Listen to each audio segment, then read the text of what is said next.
life can be pretty short. Don't take those things for granted as far as like what your dreams are and what you want to do in life. Welcome back, everybody, to another episode of The Pursuit of Purpose. My name is Chris Kiefer, and today I am with Kyle Cooper. Kyle, thank you so much for coming on. Yeah, thanks for having me. Kyle is a super, I met him through a coaching group that we're a part of, but it turns out that my wife has known Kyle and Kyle's wife, Michelle, for over 2 years now because she attends yoga at your guys' yoga studio. But my context of who Kyle is and why I'm excited for this conversation is he's former military, former law enforcement, turned entrepreneur. He and his wife, Michelle, have so many exciting ideas, and I'm not going to steal your mission, but we both went to a workshop to refine our missions in life for both personal and for the business. And I am super pumped about what Kyle and his wife are up to. So I'll let you give like the brief, I always say 60-second, but in reality, it's like 2 to 3 minutes.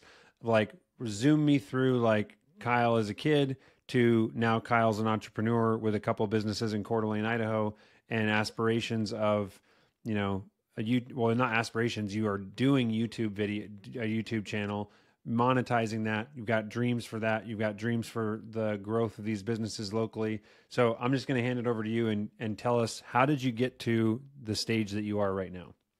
Yeah. So nothing about my story is like kind of generic, but I grew up in Texas, from the time I was born and raised until I was like 21. Played high school sports, then got into college sports for about a year or so. And in, 2001, 9/11 happened, and I was just really moved to join the military and be kind of part of something bigger. I think a lot of people during that time did the same thing and kind of threw away what I had going on in school to again, kind of fight for our country and be patriotic. So did that, immediately got deployed to Iraq, which honestly, that's what I wanted to do. That's one of the reasons why I joined. I kind of went to a recruiter and was like, hey, what job can I do that is going to get me deployed the fastest? Because I want to go help. And long story short, they told me, well, you can either be a grunt and go kick indoors, or you can be a truck driver. And I love vehicles. I've always loved off-road riding or off-road driving. I had Jeeps when I was, from the age I was like 16 up. And so I was like, hey, yeah, that sounds cool. Let's go drive a giant military vehicle off-road in a different country. So they weren't joking. As soon as I got out of basic training, boom, I was deployed. And went to Iraq, was there for 14 months.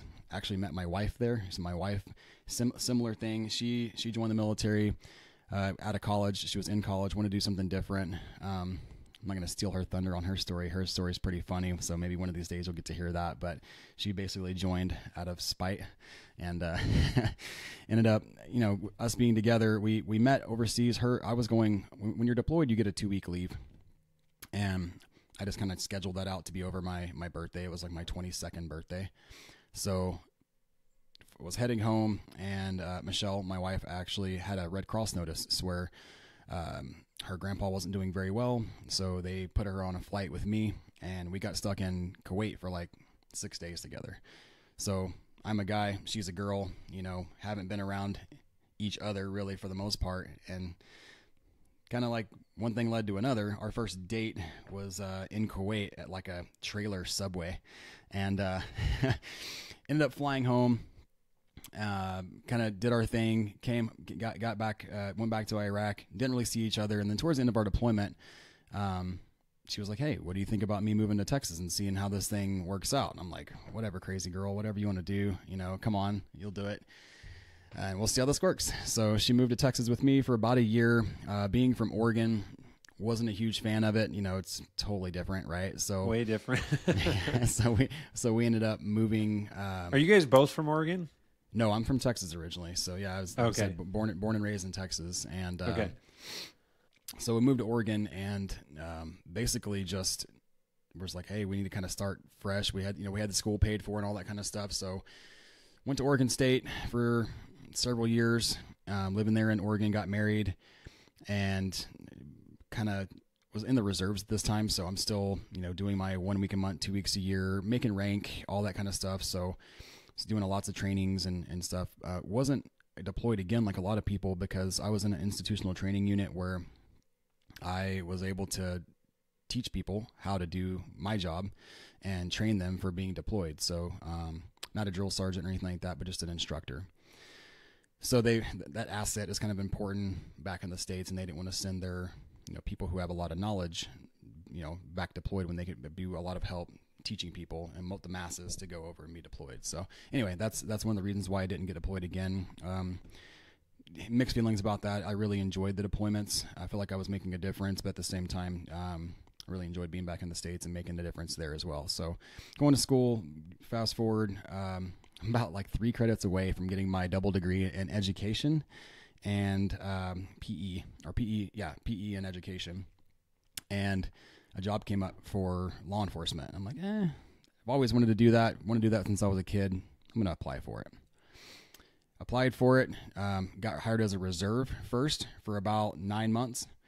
And then a job position full-time came open, applied for that and got it. And was like, okay, I guess we're doing this now. So, and this is like, you're like a patrol person or just driving around in the car?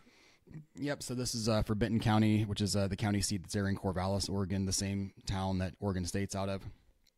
And so yeah, I did that for almost 10 years between, if you count my reserve time and everything. And during that time, going through a lot of stuff, law enforcement is hard. And then you compound that on top of like a military career that I've had with all the things that we had seen deployed and dealt with. I needed kind of an outlet for stress. Things were kind of starting to get to me a little bit. And growing up, I'd always been into, like I said, off-road vehicles and everything, but not a whole lot of time with motorcycles. I had always had 4-wheelers and stuff like that.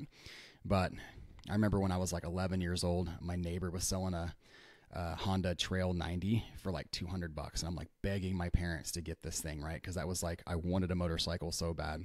I had friends that had them and everything, but couldn't afford it at that time, so it never happened. So anyway, finally, here I am, have a little bit of money, and going to school, or when I was going to school, I wanted a better way to commute without having to fight traffic and park on campus and all that kind of stuff. And in a motorcycle, you could go and you could park like right at the building your class was in, right? So I picked up a Honda CM 185, which is just larger than a moped, right? Just it was in like a 1983, I think. So just this little Honda motorcycle, and I'm just putting all over the place. Actually, side note, when my wife had our first child, I was like zooming home on that thing, and it maxed out at like 53 miles an hour, so I'm just trying to get home to the hospital so we can go to the hospital as fast as possible. I thought you were going to say that you took your wife to the hospital on that, and I was going to say no. That would be something that you would see in one of those Middle Eastern countries for sure. But that's not what happened. That would have been a cool story. But so yeah, honey, hop on, let's go. Yeah, hold on tight. So I have this kind of like bug about motorcycles. And there's a movie called Long Way Around. I'm not sure if you've ever heard of that. It's got Charlie Borman and Ewan McGregor. And basically they take BMW motorcycles around the world. And they do it in like 3 months or something. And I get sucked in because it's a series. It's not just a movie. So it's, I can't remember, 10 episodes or whatever it is. And I'm just glued to this series. I'm like, man, this is what I want to do one day.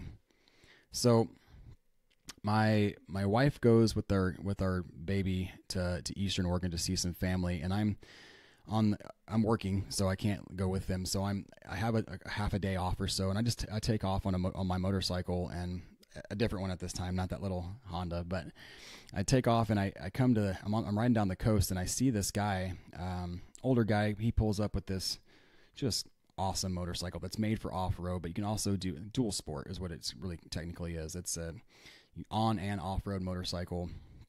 And after here I am watching, I've been watching this series of Long Way Around. I'm like, gosh, this guy, he's got the bike I want. So just kind of start walking up to him to kind of pick his brain about it. And I'm like, hey man, that's a cool bike. Tell me about it and everything. And he's like, well, I really like yours. I'm like, no, dude, yours is way better. He's like, you want to trade? I'm like, what? And this guy's probably like 70. I'm like, seriously, just trade titles, like just no money involved or nothing. He's like, yeah, let's do it. He had like, I don't know, like I think it was like 20,000 miles on his. I had like 16,000 miles on mine. So they're really close. Mine was a street bike. His was an off-roader. And yeah, he's like, yeah, meet me tomorrow. This is my address. Here's my phone number. Bring your title. We'll swap. We'll sign it over each other. Crazy. I'm like, what? Okay. So went home, got my title, got the next morning, went to his house. And so yeah, we ended up swapping motorcycles, and we ended up with this sweet dual sport motorcycle. And okay, this is step one. I can start riding off road. And that's the first thing I did, man. Any bit of camping gear that I had from like backpacking or car camping, I crammed it in this bags of this motorcycle. I'm like, here we go. What year was this? This was 2010. Okay. Cause I want to try and jump into like the thing that people don't, I mean, I didn't know this about you until you told me. And then I went and looked on your YouTube channel, and you've got how many follow or subscribers on YouTube right now? I think it's almost close to 35,000. So maybe just short of that. So not a small YouTube channel. That's like, I was like, when you said 35,000 in my head, I thought 3,500. And then I went and looked, I was like, he's got 35,000.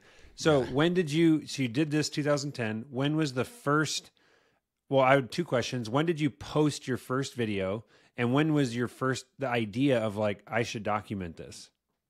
How far apart was the idea for it and then taking action? So in 2010, YouTube wasn't really a thing, right? I mean, there was people were doing it since like, I think 2008 or so, but it wasn't big yet. And I never thought like, oh, I'm going to post videos on YouTube and that's what I'm going to do. And that's going to be fun. But in 2016, just prior to that, I'd had another bike, and I'd started taking photos and video, but I hadn't posted anything online. So in 2016, I picked up a Honda Africa Twin, which is at that time was like this really popular motorcycle. It's a revamp of a bike that was popular years ago. Won the Dakar race back in the, I want to say 80s, early 90s, and it was just a super popular bike that had been redone. So I want this bike bad. I put a deposit in on it. And I'm literally one of the first people in the Northwest to own one. So in 2016, when it came out, my serial number was in the 100s, and I wanted to make some content on this, knowing that, okay, if I'm going to start a YouTube channel, I had been watching a lot of YouTube at this point, researching this bike and all these other things, and kind of got into this niche like, hey, I think I could do that as a hobby. Again, this is like therapy for me. Going out riding motorcycles, I'm enjoying that because like I had mentioned, I needed something as an outlet to go out and just like blow off steam and kind of get away from people. Not that people are horrible, right? I just, sometimes the seclusion is nice.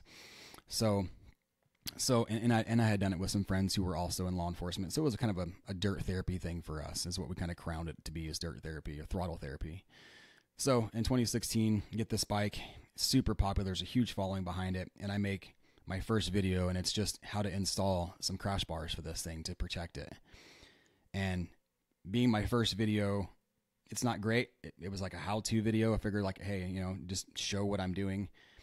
And then I wake up like the next morning and it's got like 2,000 views. And I'm like, holy crap. Like you hear people say that YouTube is hard to start getting views. You might get 100 here, 100 there, and it takes like 6 months to do that. But okay, maybe I found something. So I started making another video and another video. And then right about that time, my wife and I were deciding that I wanted to get out of law enforcement.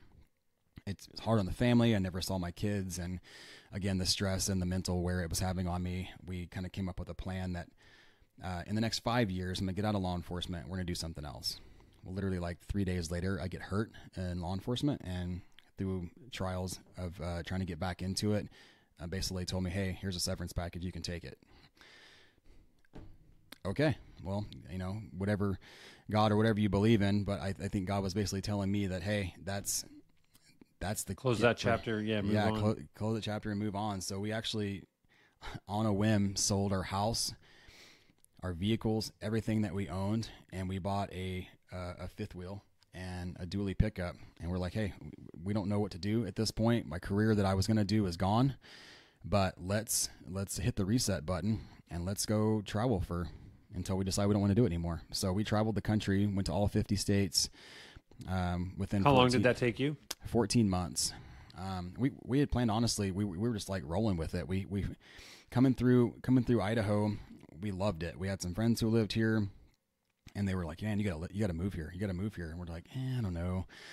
But after going to all 50 states and seeing what had to offer, Coeur d'Alene for us just kind of fit really well.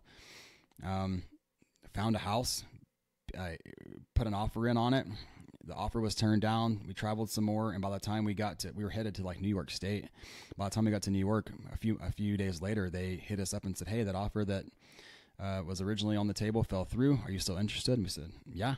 So bought a house pretty much sight unseen. We looked at it for about 30 minutes, and came back, unloaded all of our stuff, and this is where we ended up. So we're in Coeur d'Alene now, but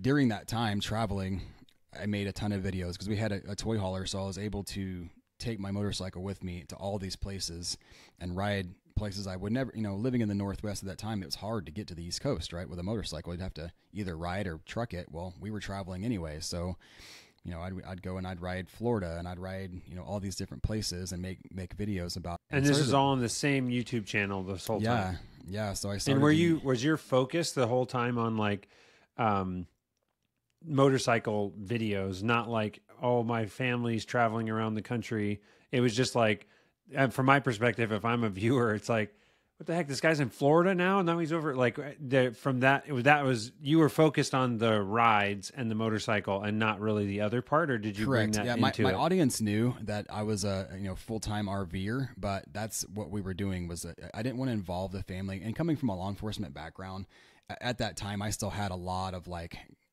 was really closed off. I didn't want to let people know about my family or any of that kind of stuff, because in that career you just don't want people to know who you are, because people get angry, right? so that being said, I've actually recently just started introducing family and stuff like that into my videos, and looking back on it, it would have been probably a pretty good thing just for viewers to know who I actually am instead of just some dude on the internet. But yeah, I did get that question a lot though. Like, hey, how are you going from here to here to here?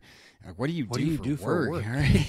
Exactly. So when we ended up in Idaho, I had made, I was only at that time, maybe 3,000 subscribers in 2018, 2019. We had started opening some businesses here as we got rooted. So I kind of backed off on the YouTube thing a little bit. We opened up our yoga studio over, and here in Coeur d'Alene. And that was in 2018. And then in 2021, we opened our retail store, Best Life. And I had done some videos, but it was still a hobby for me. Well, 2020 hit and everything went online. And I am not the kind of person that can just sit still. And when you're not able to go and do the things that you normally do, I had to keep busy. So I took YouTube on full time. I was making 2 videos a week in 2020, and I did that for about a year, and I bumped up from about 3,000 subscribers all the way up to, I think it was like 22,000, literally within just a few months. So then I started seeing monetization come in, because I'd already been monetized before, but we're talking, YouTube not being involved with anything else but just the affiliate, links, or just the affiliate clicks through the ads. I was making at the time like maybe $100 a month or something, just enough to pay for fuel, right? If I wanted to ride my motorcycle. But in 2020, once everything kind of got more, and there was more views, more clicks, all that kind of stuff, I was like, okay, you can actually make some decent money with this now. So I kind of took it on and started in just putting more effort into it and making my videos more than just about making documentaries for myself, and try to actually see and do what my viewers wanted. And I think from then that's when it clicked, like, hey, make videos for people that they want to see, not what you want to see. And since then, I think that's just kind of 10x my channel. And I kind of go through these ebbs and flows where I don't make a video for a month or so, and then I'll make 2 or 3 in a month. And just the consistency is hard with the other businesses, but it's something that I really enjoy doing. And who knows, I don't really have a plan to ever stop doing it. It's just, again, I can look back now all the way back to 2016 and just relive those adventures that I've had, because they're just, documents in time, videos and documentaries in time that I get to watch, whenever I want and show my kids. So the one thing that you briefly, I feel like in the conversations that we've had around this at the mission work that we've been doing, I'm curious, what is your personal mission? Have you finally zeroed in on that? A little bit. Let me pull it up here. So our personal mission, my personal mission really goes along with my business missions as well. I have it here in my notes. Got to see if I can find where I put it. And again, we're still tweaking this a little bit, but so right now our mission is to build a community of people who break through limiting beliefs to live their best life. And our vision really is just, I think it's such a good, it's like, it makes me excited to like stay close to you guys. Like I want to be a part of this community. Are you kidding me? Like what's next? Well, we got to thinking about it because we were trying to break it down in, okay, we'll have a mission for this business. We'll have a mission for this business. And in reality, like we have the same goals for all of our businesses. And even with, the YouTube thing that I do, to me, the community is the most important part, because I have, you talk about social media and how it's not faceless, but you still, what are the odds of actually meeting these people? But in the motorcycle community, the niche is so small that I have met so many people that, hey man, like I recognized you from a video when we were just like literally out in the middle of nowhere. Like we just happened to pass a motorcycle. They'll turn around and come back and be like, hey, you're that guy on YouTube. And then, we exchange numbers, and next thing you know, we're doing rides together, and you build these friendships. So social media has done a lot for me as far as just actually making human connections instead of just those digital connections. And that's, to me, that's just one thing that people don't necessarily always get out of, either social media in some ways. So I have a follow up on this. So breakthrough limiting beliefs. That seems like first of all, Natalie and I hired a coach a couple of years ago, and I am such a big advocate of people being in coaching groups, getting personal coaching, life coaching, business coaching. I just like, it's unbelievable to me, the value of being around people that are like reflecting back what they're hearing from you, and also just like the community of people that are doing this together.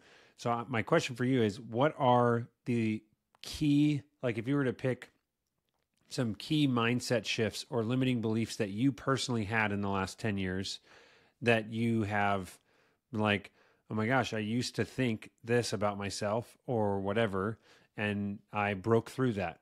And I don't know if you've got a couple of them or if there's one that jumps out at you, and you can be as vulnerable as you want to be, but I feel like that's super interesting because I could go on for myself about things like that. Well, there's a couple, for sure. So the first one is kind of the excuse that you hear from everybody is like, oh, that's cool that you get to do that, but there's no way I could ever do that. I'm telling you, if I can do it, you can do it, because I've got 3 kids. I've got businesses that I run, and that, granted, being an entrepreneur, we are a little bit more free as far as time off and things like that. And it doesn't make a lot of sense sometimes if you only get 2 weeks vacation a year to say, okay, screw you, family. I'm going to go ride a motorcycle for 2 weeks wherever. But I think this has to be compromised with whenever between you and your spouse or your family to say like, hey, these things are super important to me. It's good for my mental health. It's good for, physical health, whatever it may be, to get out and go do these things. And again, that may not work for everybody, but I've been in the position enough to where luckily it's worked for me. And I have dealt with some, and I'll get into the second point here, and that's the mental state. I have dealt with a lot of demons over my 20 years from military and law enforcement career. And I mean, so much the fact that where if I didn't make a change, my family wouldn't have been an option anymore. They would have been gone, because I needed to do something for my mental state. And some people, they go out and they paint, or they do whatever the hobby may do that they may do to be able to relieve that stress. And it just turns out that going out on a motorcycle, camping off of it, getting away, some fresh air, the challenges of it. I mean, being able to be self-sufficient. I mean, we don't go out and we don't stay in hotels. I mean, we go literally in the middle of nowhere where the closest paved road might be 60 miles in any direction. And, we survive out there. And that's just the way that. And when you say we, this is another thing, like this is like you and one other person, maybe. And sometimes it's just you, right?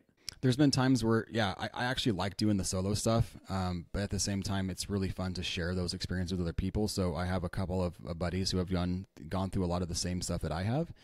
And we do these together. So, and does Michelle ever go with you, or is she like, that's your thing? Have fun. She used to. So she used to have a motorcycle. She wanted to be part of it. She tried it out. Once we had kids, it was hard for her to get out and go on a motorcycle and leave them. And just the fear of like, what if something happened, either to one of us or both of us, they're away and home by themselves, and not by themselves, but with a caregiver. And, she didn't want to have something awful happen and not be there for her kids. So I totally understand it. She's like, you go do whatever you need to do to get to help you out, but this is not for me. So and that's fine. It was fun when we did it together, but it again, it's not for everybody. And I'm not saying that, hey, if you have anything that you're dealing with, you should go do this, because everybody has different things. But for me personally, and I want to come back to this thing you said: if I can do it, anybody can do it.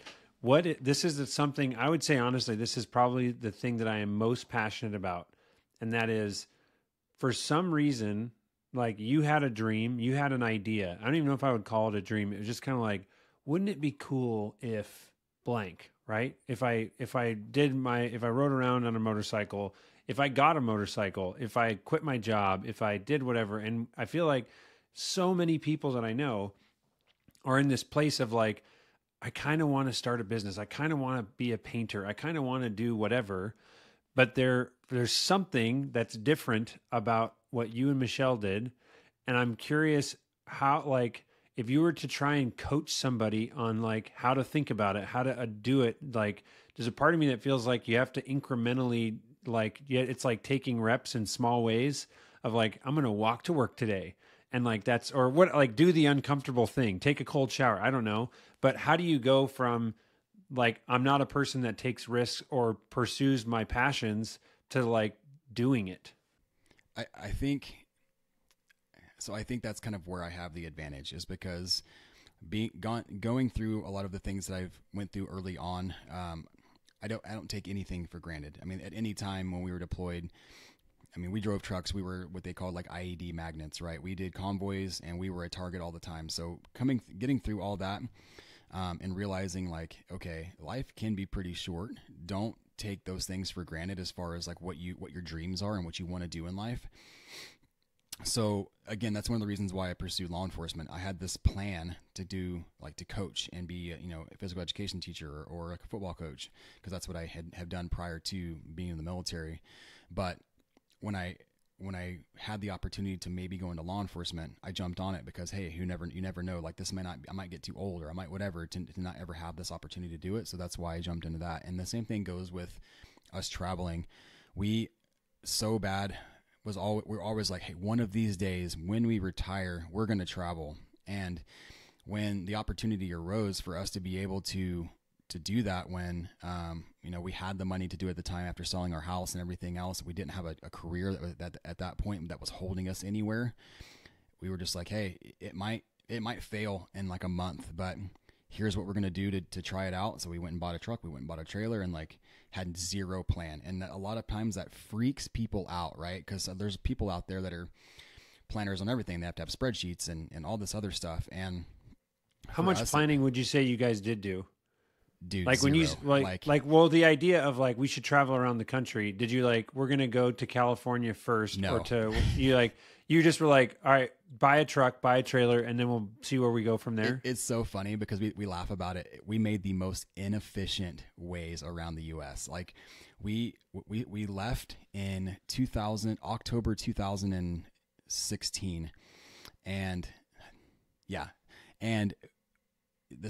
we traveled around Oregon for about a month, And then we were like, hey, Disney in Florida has a really cool holiday. Let's go to the Florida Keys for a little bit, and then we'll spend Christmas in Disney. And we're like, look at our finances, and we're like, I think we can make that work, at least for next month, So what were you guys doing for work? Like, you guys both quit? Yeah. So you had the severance package. Severance package. And with selling our house, I had a monthly income coming in. Also, I have a little bit of disability from being deployed. I got hurt when I was deployed as well. So the VA pays me a little bit every month there as well. So didn't have a ton of money, but we had enough to pay for fuel and wherever we wanted to stay for about the month. We stretched it a lot of times, and there was times where, we would look at our account and be like, well, I guess we're stuck here for 2 weeks because we can't afford fuel and we can't afford this until you get the next replenishment. Deposit. Yeah. And again, that sounds probably pretty irresponsible to a lot of people, but the amount of memories that we built, and like we took our kids with us. My oldest was 8, 6, and 4, no, younger than that. My youngest was 2. So 2, 5, and 8, and and we had our mother-in-law with us because she had just retired and she wanted to travel, and she would fly back now and then. And we had childcare with us. So we had things in place that helped, but at the same time, it was an adventure every single day because but then going back to that, what would you tell someone?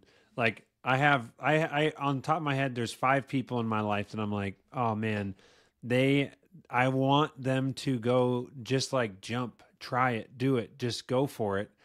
But they're not. And so Kyle comes in to tell him something. How do you, this mission of like break through your limiting beliefs, how do you do that? And what would you tell someone that's hesitating? I think everybody wants to figure out the how before they actually do it. And sometimes the how comes as you're in the mix or in the fire. Like when you're forced to figure it out, you'll figure it out. And when you sit back and you try to analyze all the things that could go wrong or right or whatever, frozen. You don't make a decision. And that's even from like my military and law enforcement career. It's like you make a decision, you go with it. Maybe it's the wrong one, but at least you made a decision, because the last thing I want to do is not make a decision and end up, quote, dying in that position from just freezing up. So that reminds me of the quote you and I both heard this at the same time, but Dan Martell. It's not about making the right decision. It's about making the decision and then making it right. Exactly. And I heard like that. I was like, oh, that is fantastic. And I think that's exactly what you're saying, which is if you have this dream and desire, basically the punchline is like sell the house, do the thing, quit the job, whatever it is, and then just like throw yourself into it and watch yourself learn how to swim. Because if at a certain point, maybe you could do some planning, but I also love that you guys did this with 3 kids, right? Because I feel like that's another common thing. And I have empathy. This is like the people that have families, it's not like I'm okay with sleeping in a tent if it comes down to that, but I can't take a 1-month-old and sleep in a tent. You know what I mean? Like that's not okay. So there is the grace there of like people are in different situations, but I just think if you guys can you guys are doing it. That's what I love about the mission that you guys have. If you guys can continue to scale that and build that community of people that are breaking through their limiting beliefs and building a wonderful, building their best life, but I would say a wonderful existence. To me, that is something very noble. It's memorable. It's something that you feel good about when you die, that you encourage or inspired people to do the thing that they probably wouldn't have done if they weren't around other people that were doing scary shit and jumping in, And that kind of just to play on that. So we got the traveling under our belt, and that kind of built confidence and like, okay, we can pretty much do whatever we're resourceful. We put our mind to. So then when we moved to Coeur d'Alene, my wife had just kind of gotten into yoga, and yoga for her was my motorcycle stuff. She had some things that she was dealing with. She went into yoga. She never thought she would take a yoga class, right? She had this like mindset about, yoga's weird and all this other stuff, but then fell in love with it. And when we moved here, we realized that there's not any studios. There was a few, but there weren't very many yoga studios here in Coeur d'Alene. And we wanted to start or make a studio where people from the military, law enforcement, their spouses can all feel welcome and come in here and help work through some of that stuff that like she did. So that was our main goal with our studio, is to build a place for people they can feel accepted, comfortable, and we don't. Our motto for a while was that we take the weird out of yoga, because people have a stigma about yoga being weird, and we just want it to be like North Idaho yoga. It's like just normal people yoga, right? Like, and I mean, I'm not trying to offend anybody, because yoga is a great tool, but like, again, it just has a stigma, and it's for people who don't know, they see it on TV or whatever, and they think that yogis are just weird, and that's not necessarily the case ever, So again, not having any business background, zero. We're like, hey, we're going to start this business and we're going to go with it. And same rules applied. We don't know what the hell we're doing, but we're just going to do it. And, we had some mentors and some people who kind of led us in the right direction, but we did everything for the most part ourselves. And you learn by some failures, but luckily none of those failures were ever so big that it really affected everything. It was just learning experiences. And so I want to interrupt again, because I feel like I'm guessing, I want to clarify this. Did you guys have a business plan when you opened, or what was the business plan when you opened the studio? Our business plan, more of like a yes or no, because no. I have a follow-up. No. Yeah. So that's and again, people say like step number 1, come up with a business plan. And my experience was not that. If you are someone that has the disposition to make a business plan because you're a planner and you're good at that, that's fine. And it's not, I mean, it certainly might give you a little runway, but I am definitely the type of person, like I started my company 10 years ago after quitting my engineering job. And I was like, I got a drone. I like technology and I can sell photos. I think maybe, I don't, but to who? I didn't know. I didn't know what I was doing. I've never run a business, never took a business class. And it was tough, like lots of struggles, but you start reading and the necessity. What's that? The necessity is the mother of invention. It's just like, if you are in it, you just are all of a sudden you're stumbling across blogs and articles and podcasts and books and communities of people that are doing the same thing, but you're never going to find those things if you don't have to find it, And I think that's obviously your business plan has probably been revised and you've massaged it. And now you're like, okay, I see a model coming here. And you could probably help someone else start a yoga studio very efficiently. But I love that isn't a necessity or a requirement to play the game. Correct. Yeah. And again, our no business experience. And when it came down to it, people would ask, hey, how did you start it? Well, in reality, we had a fifth wheel that we had purchased brand new, and we used it for 14 months, and we had equity in that because we paid cash for it from the sale of our house. So we sold that, took that chunk of change and put it into the studio. And then we just basically moved that money from one place to another. And again, we probably could have made a little bit better decisions on some of the things that we spent the money on to get it going. But I'm also very handy, I guess. So I did all of our build out ourselves with the studio and stuff like that. So it didn't cost us. Yoga studios are actually fairly inexpensive to start. It's an empty room with some flooring. Yeah, no, you don't have to get thousands and thousands of dollars of equipment and no weightlifting plumbing or stuff. That kind of stuff, right? So, and even still, we took a couple of years. We do hot yoga or heated yoga, so it took us a couple of years to even get proper heat panels in there for it to be like a legit heated studio. We were just using the HVAC system to heat the room to 90, which in reality, overuse the crap out of that thing, man. But anyway, yeah. So now it's you walk in and you can say, okay, this is a legit heated yoga studio, and we just actually turned 5. We had our 5-year last month, and we're doing at the time of this video, at least, we're doing a 5-year celebration tomorrow. So I'm pretty excited about that. But and the same what time thing is goes, that? We'll have to make sure that we come over to that. 8 a.m. and 10 a.m. Nice. Yeah, you probably have an email about it somewhere. I don't, because I don't have. I never. Yeah. Natalie does, certainly.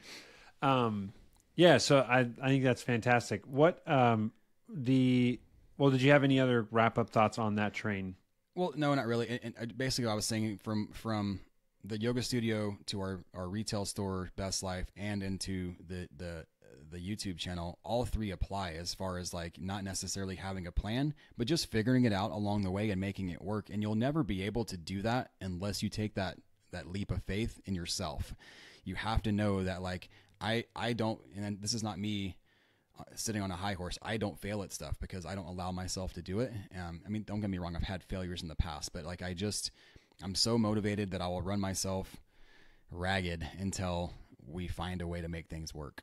Well, I would tell me this is how I like to position failure in my head. And I'm curious if you guys had, like, did you guys think when you were doing these different ventures or ideas of like even traveling? I heard you say something small, but I think this is important.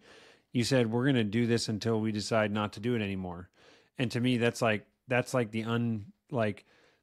there isn't, truthfully, there are no failures in life until you're dead. And even then it's like you're out of attempts, right? But every single failure, quote unquote, of like, for example, the Sky business that I started, that I mentioned 10 years ago, it still is in existence. It's an S corp that I started and registered with the federal government, and it's evolved and changed. And you could say that it had like 5 different life cycles as a business because I was trying to figure stuff out. And I even had to like put it on pause and go get a quote unquote real job because I didn't know, like, it wasn't sustainable. It wasn't bringing in enough income. But it's like, if someone was like, oh, at one point we had 6 employees and we had to let everybody go, turn them into 1099s because our life was changing and we were having kids and we moved and stuff. And someone could look at that from the outside and say, oh, that's too bad that Sky didn't work out and, you had to shut it down.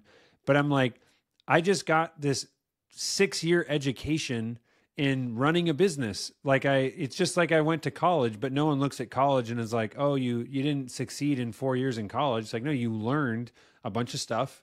And that's the same thing in any business venture that you do, is that it's like every single quote unquote failure is just like, that was cool. I learned another thing there. Not going to do that again. Yeah. Just do the next thing, With traveling, our goal was to hit all 50 states. And when we did that, we were okay that we checked that box. And we did that in right about 14 months. And we kind of realized at that point, like, okay, our kids, we were homeschooling or road schooling at the time, which, to be honest, was like the best thing ever, because you want to learn a little bit about like American history? Let's go to the East Coast where it all started, and so that was great. But we just got to the point where they needed a little bit of stability. We were moving around about every 3 to 4 days.